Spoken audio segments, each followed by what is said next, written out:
Just ignore that nuisance. She is probably just overreacting and pretending to be in pain. Just leave her be. I found a pregnant woman in distress on the side of the road. But my boss, who was with me, blurted out this outrageous comment. I thought it was incredibly harsh, but what followed was something I could never have anticipated. My name is Michael. I was raised in a typical family, with my dad working as an office worker and my mom being a homemaker who also worked part-time. My mom was kind, but my dad was strict. He was meticulous about manners, from how to greet people to how to hold cutlery, and instilled discipline in me about even the smallest things. My dad himself was very serious, and at work, he was known to be reliable, taking any job seriously. At home, he often said, "Live life earnestly." He emphasized the importance of studying hard so I wouldn't face difficulties in the future. Of course, I did my homework, and I also had a tutor, so compared to other kids my age, I didn't play much and instead spent a lot of time studying. Of course, I played with friends, but often I had to leave early because of the class with the tutor. My friends sometimes sympathized with me, saying, "It must be tough studying so much." It was indeed tough, but it also had its benefits. I didn't struggle with exams. I got into the top college prep school in my hometown, and I was accepted into my first-choice prestigious university right out of high school. After graduating from university, I landed a job at a fairly well-known private company. When I first started, I was completely lost and struggled every day. I was barely managing to get through the tasks assigned to me, and I would come home exhausted. When I discussed this with my dad, he gave me this advice. At first, I struggled too, but remember, if you keep at it seriously without giving up, you'll gradually get the hang of it. It's important to do every job properly. I took his advice and started tackling each task diligently. Gradually, I became accustomed to the work. At the same time, my colleagues and bosses began to appreciate my reliable work ethic. From there, my career progressed smoothly. Because I was well-mannered, I gained my boss's trust and gradually started being entrusted with more important tasks. Even when going out for drinks with clients, my neat-eating habits were praised, making a good impression on them. Inwardly, I was thankful to my dad. As a child, I sometimes found his words annoying, but entering society, I faced no troubles at all. I was glad for the strict upbringing. With good interpersonal relationships at work, supported by colleagues and bosses, I continued to achieve good results. My salary increased, and as a way of thanking my parents for raising me, I gifted them a trip to a hot springs resort. My dad was really excited to go. I chose the hot springs trip because my dad had always wanted to go. For once, my dad was visibly overjoyed. It seems the trip was enjoyable, and upon their return, my parents thanked me. Knowing my parents had a good time meant the world to me. Shortly after that, an opportunity for promotion came my way. I was delighted to take it up. I was thrilled to be promoted faster than any of my peers. At that time, the company was doing well, and I imagined I would continue working there, climb the ranks, and retire. However, the year following my promotion, the company's performance began to decline. The economy turned sour, and we felt the impact. The senior management ordered us to cut costs drastically. Moreover, layoffs were conducted, mainly targeting older employees. Although I wasn't laid off, my salary plateaued, and the company's downturn continued unabated. Eventually, the company was decided to be shut down. It was regrettable, especially since I had been blessed with good relationships there, but there was nothing to be done, and I couldn't just sit and lament. I needed to find a new job quickly, but fortunately, I was lucky. When I told my college friend Tom about my situation, he offered me a job at his company. Apparently, one of the employees had to leave abruptly due to a sudden illness, and they were looking for someone to fill the position. When I heard about the job details, it turned out to be quite similar to what I had been doing at my previous company. Although the scale was a bit smaller compared to my previous company, I wasn't in a position to be picky at this point. I decided to take the job. I was told I'd still need to go through an interview, so I went to the interview location at the scheduled time. The interviewers were CEO Rachel and a person from HR. Rachel was still in her 30s, quite young for a CEO, and she was very beautiful. I managed to respond to all the questions without any issues, and I was offered the job on the spot. I was nervous about whether I'd be able to do well in this new environment, but having an acquaintance there made me feel more at ease than when I joined my previous company. Since we knew each other, Tom became my mentor and taught me various things. As I had heard, the job was similar to my previous one, so I was able to get accustomed to it quickly. However, just when I started to feel settled, Tom ended up leaving the company. His parents ran a traditional American bakery, and it seems they had an accident and could no longer work. So, Tom had to take over the family business all of a sudden. Tom apologized to me with a look of regret. "Sorry for suddenly leaving after inviting you here," he said. "It's okay. It's not your fault. Good luck back at home." I reassured Tom like that, but the days felt somewhat lonely after he left. Since I was still new to the company, it was difficult to say I had really bonded with the other employees. I didn't have anyone I could talk to easily. I decided to start from scratch, work diligently, and build trust again. A little while after Tom left, there was a significant change. We got a new boss. His name was John Smith. He was just a year older than me and was known to be quite capable. I was hopeful that we might get along well since we were close in age. On the day John was to join our department, I was a bit excited.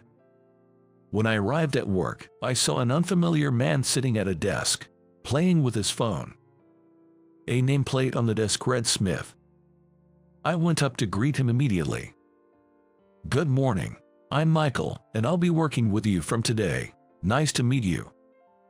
However, John's response was not welcoming.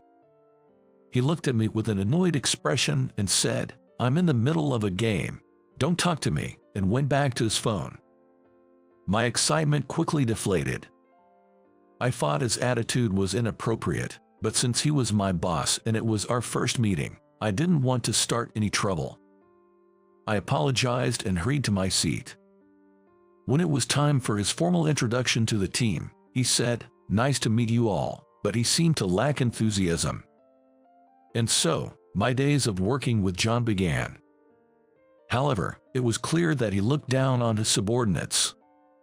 Whenever someone made a mistake, he would berate them, saying things like, "Can't you even do this much? That's why you won't get ahead."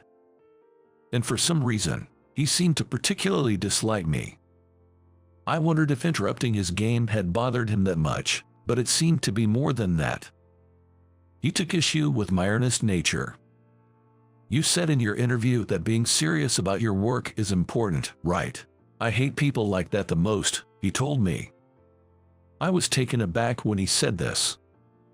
When I asked why he hated serious people, he simply said, "I've always clashed with those types. I just hate them, that's all." It's frustrating to be disliked for no fault of my own. I have become quite averse to John. He started harassing me in petty ways.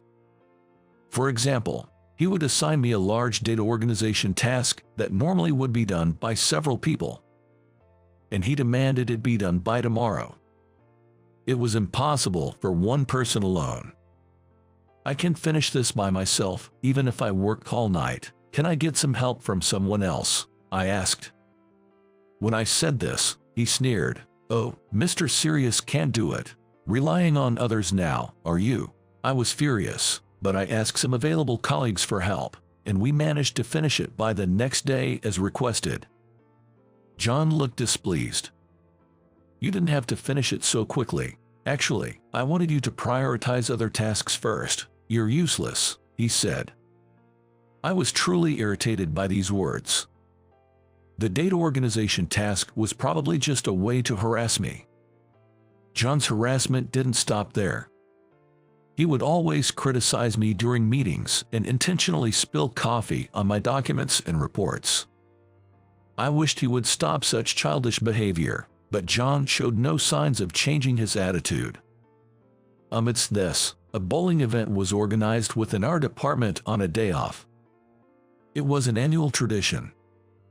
John said he would go, and wanting to exercise and improve relationships with other colleagues, I decided to join too. On the day of the bowling event, John was wearing a t-shirt with a tasteless skull print.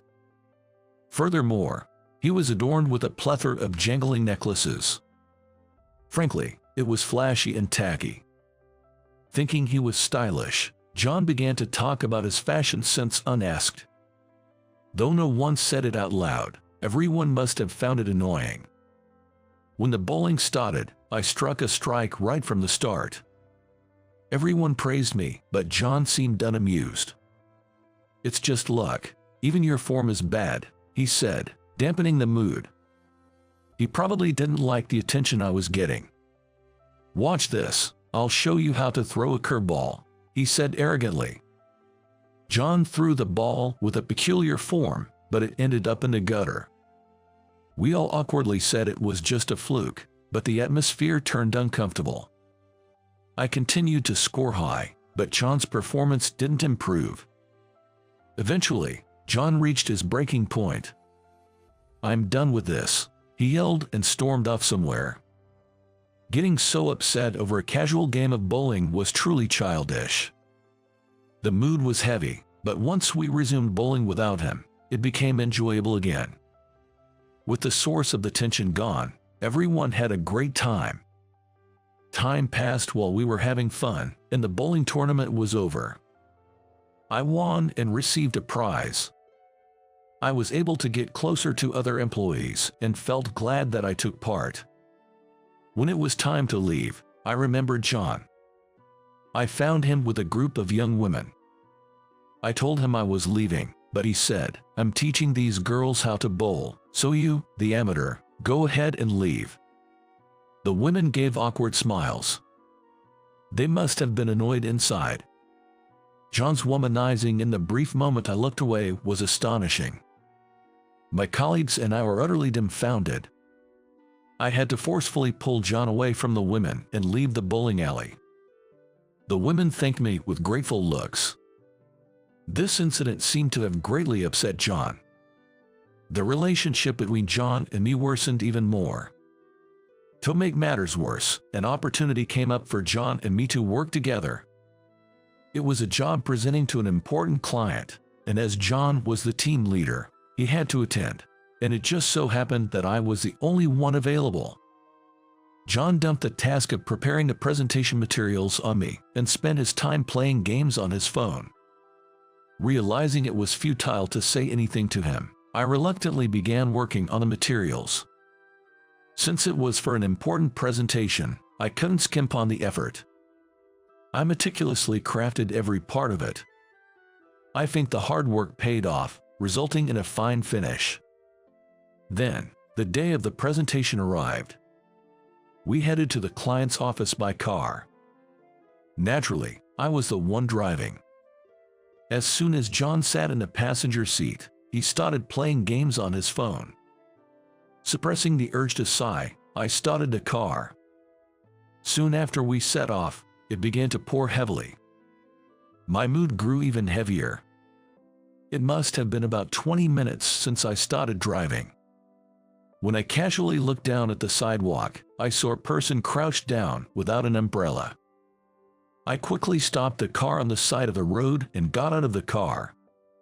The person crouched down was a woman, and her stomach was large, making her look like a pregnant woman. She was soaking wet from the rain. "Are you okay?" I asked, but she just grimaced in pain, clutching her belly. It seemed best to take her to the hospital immediately. Since we had a car and the hospital was just a 10-minute drive away, I offered my hand to the pregnant woman, attempting to help her into the car. Just then, John rolled down the window on the passenger side. He had a frown on his face. "Michael, you're not seriously thinking of taking this woman to the hospital, are you?" "Of course, that's the plan," I replied. To my astonishment, John made an appalling remark. "Just leave her. She's probably just exaggerating her pain. Ignore her." I was dumbfounded by his cruel words. "If you really insist on taking me to the hospital, then go ahead and do it yourself."